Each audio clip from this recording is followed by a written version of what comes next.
O intuito desse vídeo não é deixar ninguém craque em edição de vídeo ou um tutorial para videomaker, tá?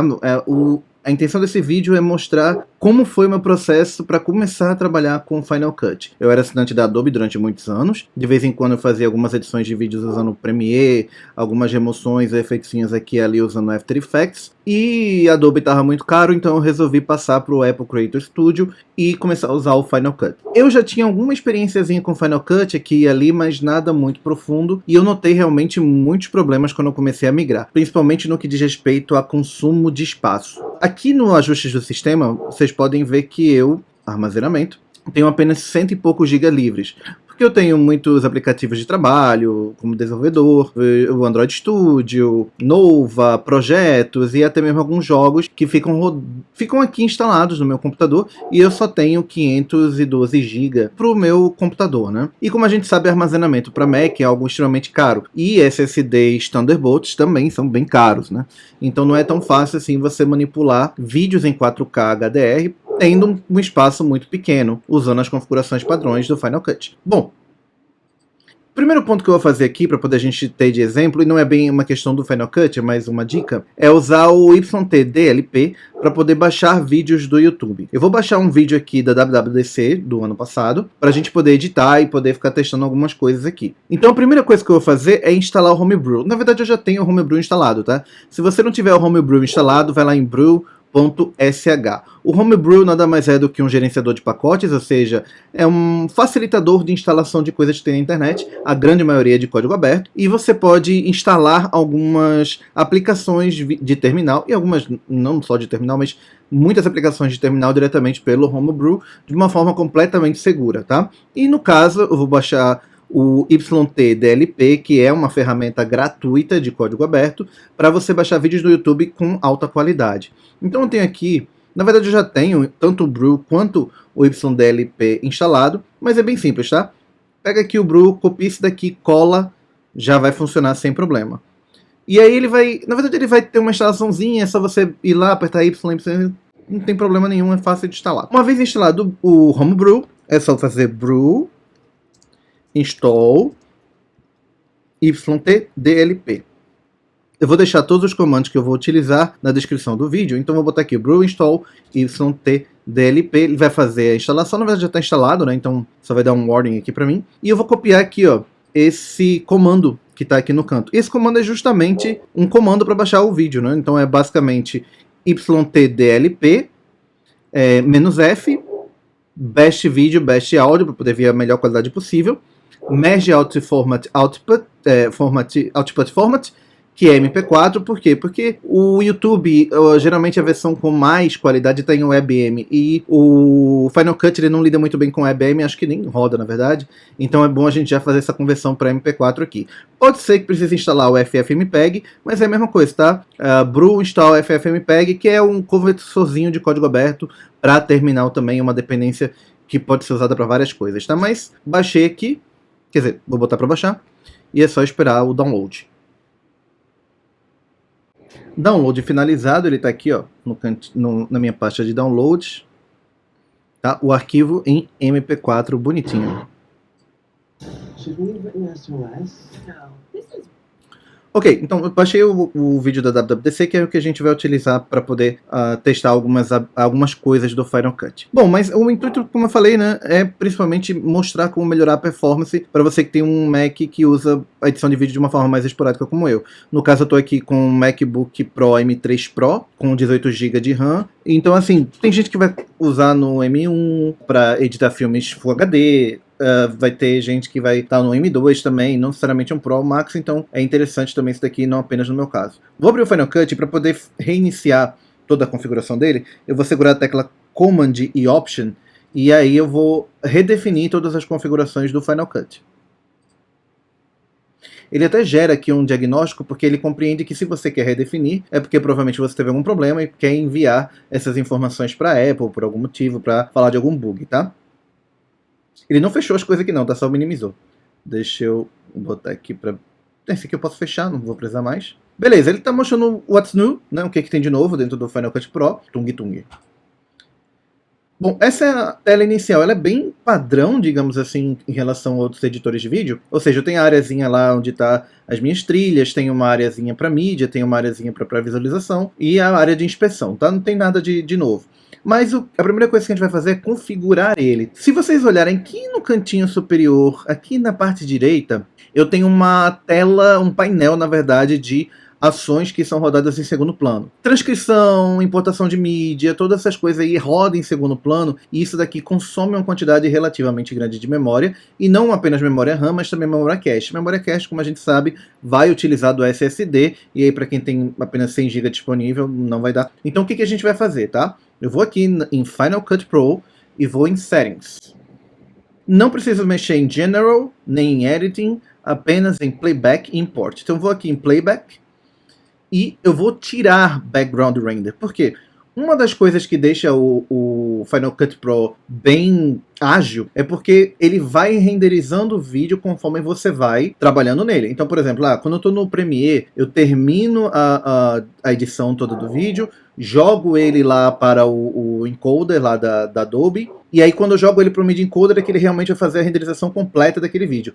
O Final Cut não. Por padrão, o Final Cut ele vai ficar renderizando enquanto você está trabalhando. E essa renderização ocupa muita memória cache. Então, se você vai fazer um vídeo 4K, SDR ou HDR, ele vai ocupar um espaço muito grande, e vai estourar e vai dizer que você não tem mais memória.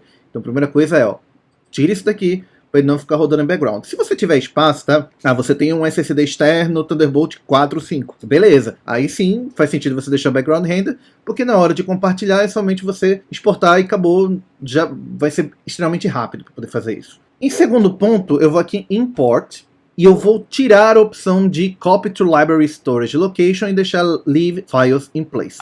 Quem vem do Premiere sabe mais ou menos como é que isso funciona. Essa primeira opção, Copy to Library Storage Location, quando eu boto um vídeo dentro da minha biblioteca do projeto, ele vai fazer automaticamente uma cópia dentro daquele pacote de projeto, de eventos, etc. que eu estou trabalhando. Qual é o problema disso? Quando eu tenho um vídeo de 4 GB, eu estou fazendo uma cópia dele, eu estou ocupando agora 8 GB, eu tenho um outro vídeo eu vou estar com o dobro do espaço que eu deveria estar trabalhando normalmente. Agora, a vantagem é que, se por acaso eu apagar ou perder o arquivo original, eu não vou perder tudo que está na biblioteca. Quem usa no Premiere, geralmente o Premiere ele não faz isso por padrão, tá? Ele não vai copiar automaticamente. Você geralmente faz todo o processo, depois você gera um pacote e manda ele copiar. É uma coisa mais ativa.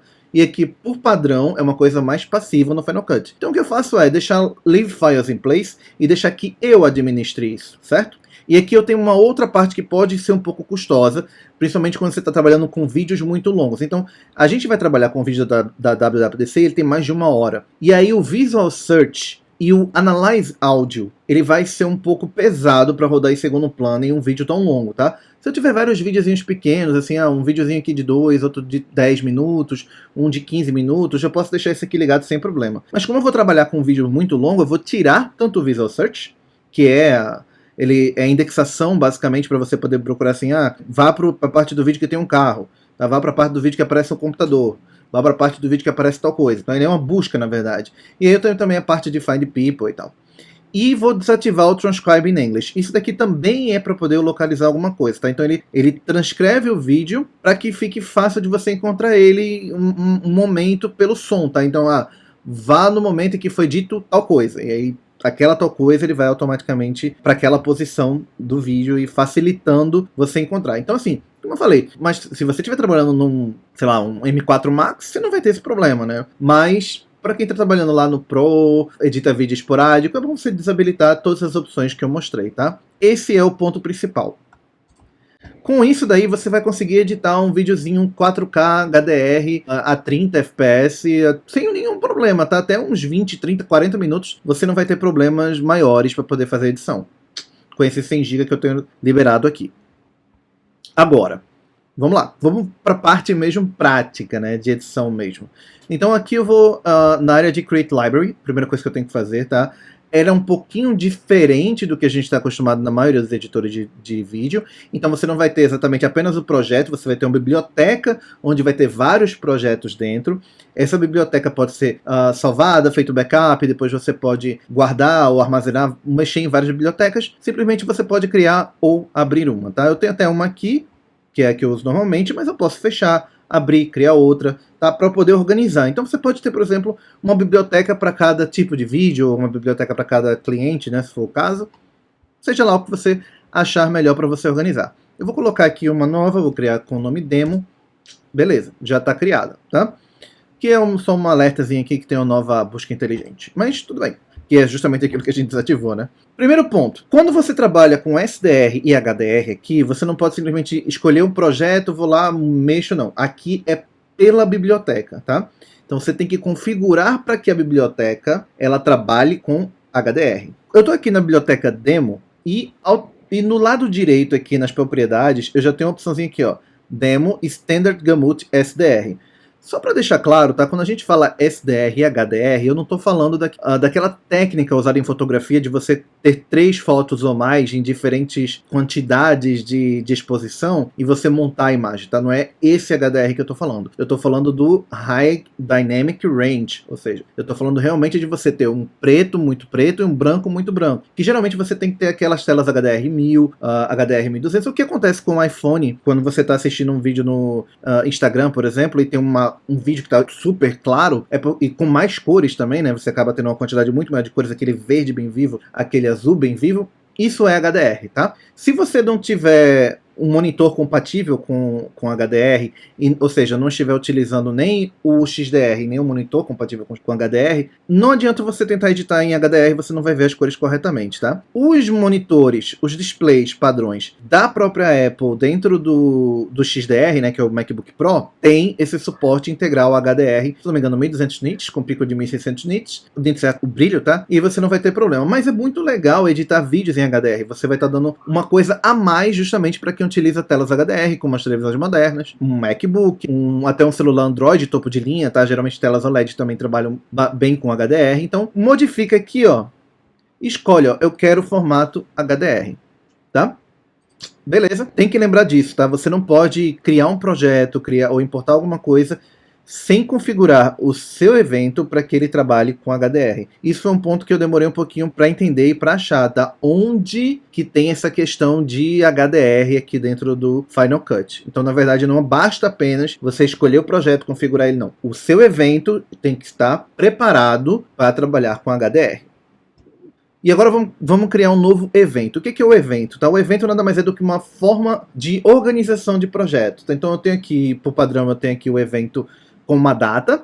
Eu posso criar vários eventos, por padrão ele cria datas, mas eu posso criar o nome que eu quiser. Então, por exemplo, casamento. Eu posso ter um evento para editar os vídeos de um determinado casamento, de determinada viagem, sei lá, para viagem para o Canadá. E aí eu tenho vários vídeos, vários projetos dessa viagem do Canadá. Então, basicamente é isso o evento. Então, é uma questão mais de organização. E dentro do evento, sim, eu posso ter a criação do projeto. E aí eu vou criar um projeto aqui, tá? E vou escolher um nome qualquer. Projeto de teste. E aí, como eu vou trabalhar com HDR, eu não costumo só iniciar ele e acabou, tá? Eu venho aqui em Use Custom Settings para poder configurar ele. E aí, geralmente eu trabalho com 4K, mas depende do que você preferir, tá? Então 2K, 1080p, ou eu gosto de trabalhar com 4K 23 porque fica uma coisa um pouco mais natural, não fica aquele quadro meio que é o que é utilizado no cinema mesmo, tá? Mas se você estiver tratando de jogo, pode preferir usar 59.9 ou 60p, ou taxa de quadros que você preferir, tá? E aí o rendering, como eu estou trabalhando com HDR, o ideal é eu trabalhar com o quadro 22HQ, que é aquela versão padrão de HDR sem ser com transparência, né? E já vai estar configurado, na verdade, porque a gente configurou lá, e aqui já vai estar o Wide Gamut 2020 PQ, tá? Eu recomendo que se você for fazer para o YouTube, você marque o 2020 HLG, mas o PQ também funciona. O problema é que o YouTube é muito chatinho com essas coisas, tá? É o YouTube mesmo que pede HLG. Mas às vezes, quando você sobe um vídeo HDR pro YouTube, o YouTube tem problema com HDR, né? Você vai ter mais vantagens nisso, vai funcionar melhor no Instagram e nos aplicativos da Meta, mas no YouTube dá um probleminha, mas é legal você estar utilizando HLG. Beleza, o projeto está aqui criado, tá? Teste. E aí como é que funciona? Eu vou arrastar o meu vídeo, e eu posso soltar o vídeo diretamente dentro do projeto, ou eu posso arrastar ele para a biblioteca. A vantagem de arrastar ele para a biblioteca é que eu não preciso pegar tudo e sair cortando. Então, diferente do que a gente tem lá no nosso amiguinho Premiere ou After Effects, etc., eu vou trabalhar aqui já com os pedaços. Eu posso apenas arrastar o pedaço que eu quero. Então, assim, quando eu vou passando o mouse, eu vejo também o vídeo sendo reproduzido. Então, ó, se eu for arrastando aqui devagarinho, o vídeo também vai sendo reproduzido. Ó. E aí eu posso pegar um pedaço do vídeo que eu quero diretamente, ao invés de pegar o vídeo inteiro. Deixa eu pegar um pedaço aqui. Cadê? Aqui. Quero só esse trecho do Tim Cook. E vou arrastar ele para cá, para nossa timeline. Certo. Vou pegar um outro trecho aqui qualquer. Esse aqui eu esqueci até o nome dele aqui. E vou arrastar para cá. Bom, agora eu estou com esses dois vídeos e vou arrastar aqui, ó. Uma coisa muito interessante é o seguinte, o Final Cut Pro, ele é muito bom de ser utilizado, principalmente quando você tem o uso pelo touchpad da Apple, ou através de um mouse compatível, ou até do Magic Mouse. Por quê? Você pode utilizar o movimento de pinch para poder você ampliar, ver mais detalhes, trabalhar mesmo nessa parte de edição utilizando o touchpad. Ele é muito bom. Mas se você quiser ampliar também, você pode usar algumas teclas de atalho, como Command+, para poder ampliar isso daqui e utilizar o mouse. No momento eu estou utilizando o mouse, porque fica mais prático para mim, onde eu estou aqui agora. De vez em quando eu prefiro usar realmente o touchpad, mas na maioria das vezes eu utilizo o mouse. Esse daqui é o básico. E uma coisa que é importante da gente saber é que quando você trabalha dentro dessa areazinha daqui de trilhas, você tem aquelas questões normais, tá? Eu posso arrastar a trilha para aqui para cima, posso cortar um pedaço da trilha, posso arrastar para cá, eu posso modificar a quantidade de tempo, pelo Modify Retime, tá? Ele até utiliza inteligência artificial para poder fazer algo em câmera lenta, bem legal. Bom, uma coisa que quem está trabalhando com Final Cut agora vai ter que se acostumar é a questão da trilha magnética. Talvez esse seja o ponto um pouco mais difícil de se acostumar. Na base, tá? O Final Cut Pro ele funciona como se você estivesse editando um filme de verdade. Então, ou seja, se você fizer um corte, você não vai ter aquele espaço vazio. Ou seja, eu vou com o mouse aqui, ó, não é onde está a linha, tá? É onde está o mouse. E vou dar o Command B para poder fazer o corte. O que vai acontecer? Na maioria dos editores de vídeo, se eu tentar arrastar para o lado, eu simplesmente vou arrastar e ele vai para lá automaticamente. No Final Cut não. O Final Cut ele tem essa premissa de evitar com que fique aqueles buraquinhos vazios. Por quê? Quem já trabalhou com o Premiere uma vez ou outra, provavelmente já deve ter deixado sem querer um espacinho bem miudinho ali de 1, 2 frames que acaba... Hoje é um pouco mais difícil, mas antigamente isso era mais comum de acontecer. E aí o que você trabalha dentro do Final Cut é o conceito de gap, tá? De um espaço vazio, já que é tudo magnético, é tudo colado uma coisa com a outra. Tanto que mesmo se você separar o áudio do vídeo, tá? Se você excluir, por exemplo, o vídeo, vai excluir o áudio também, porque mesmo ele separado, ele está de alguma forma vinculado magneticamente. Claro, você pode arrastar aqui o áudio, ó, passar o áudio para cá, e aí ele fica magneticamente vinculado a esse pedaço, tá? Não aquele mais, e eu posso excluir esse aqui sem problema. Mas vamos lá. Eu preciso de um espaço vazio. O que eu vou fazer? Eu vou vir aqui em Edit, Insert Generator, e botar um gap, ou Alt W. E aí eu vou ter esse espacinho. E aí esse espacinho eu posso mover ele para lá e para cá, aumentando ou diminuindo esse espaço vazio em que não vai ter nada dentro, tá? Beleza. Um outro ponto que é importante é entender a diferença entre o delete e o delete. Sim, é esquisito, mas o Mac ele tem dois deletes. O Mac ele tem o delete do backspace, que quem está usando o MacBook só vai ter o lá de cima. Quem estiver utilizando um teclado completo, inclusive o Magic Keyboard, você vai ter dois deletes. A Apple, ela trabalha com delete para a esquerda e delete para a direita, que é o equivalente ao backspace e ao botão delete normal que a gente utiliza no dia a dia. Se eu excluir utilizando delete, o backspace, tá? Ele vai realmente excluir todo aquele pedaço. Se eu apertar com o botão delete, que é aquele botão delete que a gente geralmente utiliza no Windows, tá? Ele vai criar a área vazia. Então, é bom a gente ter essa diferença na cabeça, porque quem trabalha com teclado completo às vezes sofre para lembrar dessas coisas, tá? Então, o delete backspace, ele vai realmente apagar, e o delete normal, que é o delete ali na areazinha lá em cima das setinhas, ele vai deixar um espaço vazio. E aí uma outra coisa legal é justamente os efeitos e transições, tá? Então, por exemplo, eu vou botar para cá, só para a gente ter uma transição legal aqui, tá? A parte de efeitos e transições, elas ficam no ladinho aqui, ó. Então, do lado esquerdo eu tenho os efeitos, no lado direito eu tenho as transições. As transições é você pesquisar uma por uma, começar a entender ela, né? Então, botar a transição, basicamente, é isso aqui. Então, você pode ir lá ver, vai ter a transição que você escolheu. Então, não é muito diferente de qualquer editor de vídeo, talvez até um pouco mais simplificado, né? Mas você tem uma quantidade gigantesca de transições e você tem os exemplos das transições também nas miniaturas. Quando você passa com o cursor, você vai ver a transição, o exemplo da transição, e aí você pode arrastar para o seu projeto e visualizar a transição em si. Algo similar você vai ter com a parte de efeitos. Tá? Então, efeitos é a mesma coisa, só que é esse primeiro aqui, tá? Então você vai precisar apenas vir aqui e visualizar os efeitos que você quer. Então você tem aqui Noir, Flash, Focus. Você também pode passar o mouse aqui e pré-visualizar diretamente no projeto, tá? Como o efeito que você quer vai ficar. E aí você vai vendo efeito por efeito até ver se algum deles atende o que você quer, tá certo? E acho que o efeito principal hoje em dia, né, que é o que a gente mais utiliza, é o Magnetic Mask. Que basicamente você remover uma pessoa de uma imagem. No caso da Adobe, a gente tem que passar pro After Effects para poder fazer esse filtro magnético, mas dentro do Final Cut você resume, né, toda essa parte de recorte também aqui dentro. Digamos que eu queira redimensionar o vídeo, né, por algum motivo, para poder ver melhor, para poder ficar um vídeo sobre vídeo, eu tenho que clicar aqui, tá? Isso aqui é importante, porque senão a gente esquece de clicar aqui e a gente não vê essa parte de redimensionamento.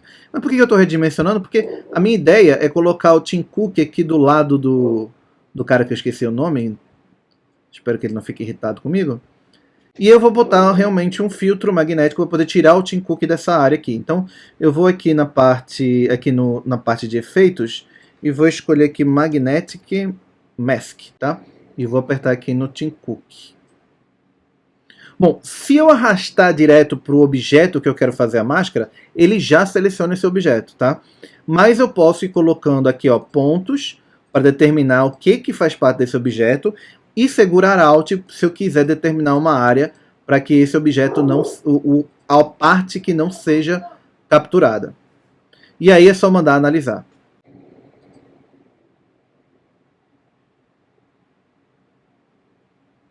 Eu estou deixando a análise aqui em tempo real para mostrar como essa análise do Final Cut realmente é rápida, tá? Ela é bem mais rápida do que a do After Effects, inclusive. Bom, beleza, terminou aqui. Eu simplesmente vou clicar aqui nesse botãozinho aqui que tem um bonequinho. Pronto, já está funcionando de boa. E eu posso reproduzir.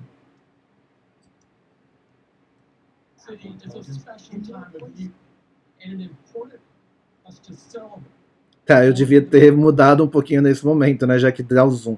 Mas eu vou colocar o vídeo mais para cá. E vou cortar o vídeo aqui.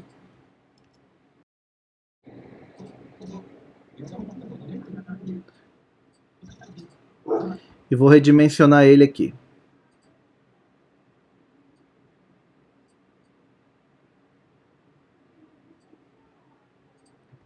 E aí eu vou até renderizar ele, tá, para poder vocês verem o resultado final. Mas basicamente é isso aqui.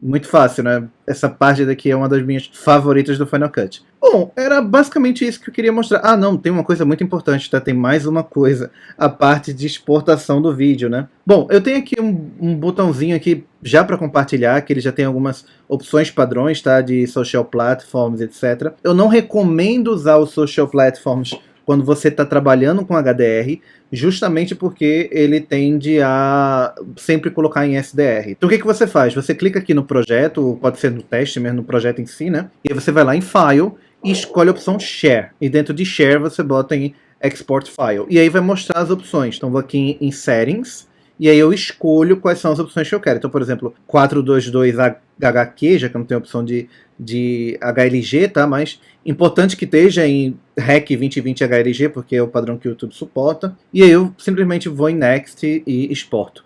O arquivo fica meio pesadinho mesmo, tá? Então 502 para isso daqui é pesado. Tem uma forma mais leve até mesmo e mais bem controlada de você exportar esse arquivo. Enquanto na Adobe a gente tem o Media Encoder, aqui dentro do Apple Creator a gente tem o Compressor, tá? Então eu posso, ao invés de simplesmente compartilhar o vídeo, eu posso vir aqui em File e colocar Send to Compressor e clicar em New Batch.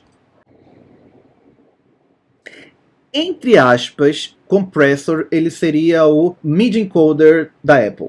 Talvez não tenha tantas opções assim quanto o próprio Media Encoder tem, mas ele é bem completo também. Então, aqui está o projeto que eu estou exportando, tá? Esse teste. Inclusive, você pode utilizar ele para codificar outros tipos de arquivos também, tá? De MOV para MP4, HREC, ou seja lá o que você preferir, tá? Então, eu vou clicar aqui em Add, que é basicamente a saída. Eu tenho várias opções de saída aqui, já pré-configuradas. Eu tenho aqui Apple Devices 4K, Havik, HLG, por exemplo, tá? Que eu posso utilizar sem problema nenhum. Geralmente, quando eu vou trabalhar, no caso de um vídeo para o YouTube, tá? Eu boto aqui, ó, Social Platforms 4K e configuro essa questão de HDR, tá? Então, eu boto aqui. E aqui do lado direito, tá? Se não estiver mostrando, é só apertar aqui, ó, nessa partezinha, tá? Eu já vou ver até o antes e depois de como vai ficar aquele vídeo. Repare que aqui, ó, se vocês estiverem vendo esse vídeo em um monitor HDR, que as cores, no momento aqui, ele está transcodificando para SDR. Então as cores elas estão mais fracas no lado direito. Se eu clicar aqui em vídeo, eu posso fazer realmente as configurações desse vídeo. Então, up to 4K, né? Beleza. Frame rate, se eu quiser mudar ele. Color space, ele já está definido como automático, mas eu posso colocar ele para REC 2020, né? Que é um padrão já HDR, e aí o codec que é importante, tá? Então o codec eu vou botar o Havik, e aí mudo para 10 bits de cor, e aí eu vou poder trabalhar com HDR, e incluir os metadados do Dolby Vision. E aí você pode reparar que aqui, ó, ele já atualizou, e eu estou conseguindo ver direitinho com o HDR, certo? E isso daí é um dos pontos mais legais de trabalhar no Final Cut. É que você vê o HDR enquanto você está trabalhando nele. Você não precisa simplesmente adivinhar quais são as cores, tá? Então eu botei aqui, ó, REC 2020 HLG. Eu botei Havik, que é o mais acessível, né, o mais compatível com o YouTube. Coloquei aqui o 10-bit color, que é o que o YouTube recomenda, tá? Então o YouTube recomenda você usar de 10 bits, até porque para poder ter HDR mesmo tem que ser 10 bits, né? E aí você vai incluir o metadado, tá? É importante incluir o metadado quando você vai importar para o YouTube, tá? O YouTube, ele pega o metadado dentro do arquivo, você não tem como mandar o metadado do HDR separado, mas beleza, só fazer isso, Start Batch, e vai fazer o processamento, vai fazer a renderização. Em background não vai ocupar muito o seu processamento, você pode fazer outras coisas sem problema enquanto ele está processando. A gente pode visualizar aqui, já foi. Beleza, e aí ele gerou o vídeo finalizado, fica dentro da área completo. Eu tenho aqui vários videozinhos, né? Vídeos de teste, tá aqui.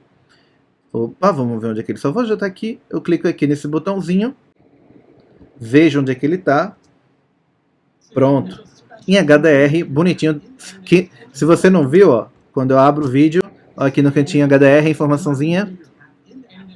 Beleza? Utilizando bastante da qualidade, o máximo que você tem do Mac, sem utilizar tanto espaço de memória, utilizando o Final Cut e se divertindo, né? E aí, a última dica é: exclua os backups. Terminei o projeto, toda vez que eu estou utilizando o Final Cut, ele fica criando vários backups do projeto para caso dê algum problema, da crash, é normal da crash, toda aplicação de vídeo vai dar crash, isso não existe essa questão de não dar, tá? Vai acabar dando crash eventualmente, e aí o Final Cut, para evitar problemas, ele fica criando vários backups. Então aqui, ó, eu vou ter, no caso só tive um, porque a gente está há pouco tempo, não fez tanta modificação, mas ele cria vários backups, e você pode simplesmente apagar o backup. É só manter a biblioteca original e você pode apagar os backups sem problema.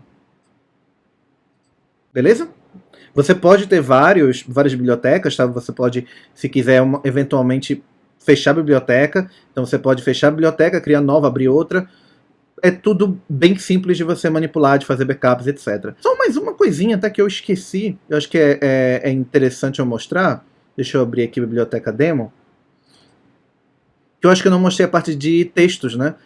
Pode ser interessante se alguém quiser adicionar texto. Aqui no canto superior esquerdo é que fica essa parte de texto e de alguns assets adicionais, tá? De geradores, tá? Então, esse primeiro daqui, na verdade, eu tenho músicas. Então, eu tenho alguns efeitos de som que eu já tenho por padrão. Eu posso puxar também efeitos de som que venham do GarageBand, tá? Mas você pode utilizar também as fotos que tem dentro do seu aplicativo de fotos. Mas o importante mesmo é texto, né, que é o que a gente mais utiliza. E aqui eu já tenho uma quantidade muito grande de textos, de animações, de textos, de caracteres, etc. já prontos, tá? Que você pode simplesmente arrastar para o seu projeto e trabalhar com ele sem nenhum problema. A maioria deles, o mais usados mesmo, são os 3Dzinhos e os textos básicos. Mas você pode utilizar e eles também super compatíveis com HDR, tá? E com a mesma coisa você vai ter essa parte de geradores também. Eu quero botar um fundo branco, também essa cor sólida, tá? Eu quero colocar um efeito de chroma, eu quero colocar nuvem, eu quero colocar qualquer coisa. Você pode usar um gerador. Eu notei aqui que eu tenho que baixar, né? Mas enfim, você pode utilizar geradores para poder você colocar alguma coisa. Um espaço vazio, uma animaçãozinha, para você poder completar alguma coisa. Enfim, é bem completo essa parte também do Final Cut. Tudo também já está incluso, tá? Então, tá tudo perfeito. Beleza, então é isso, tá? Acredito que seja mais do que suficiente para você começar a trabalhar com Final Cut de uma forma que não ocupe muito do seu espaço em disco e que você consiga fazer uma coisa legal, 4K ou Full HD, para a maioria das pessoas é mais do que suficiente, HDR ou SDR, ou criar alguma coisa para você editar e jogar nas mídias sociais, no Instagram ou TikTok. Bom, é isso. Até mais. It's a special time of year and an important moment for us to celebrate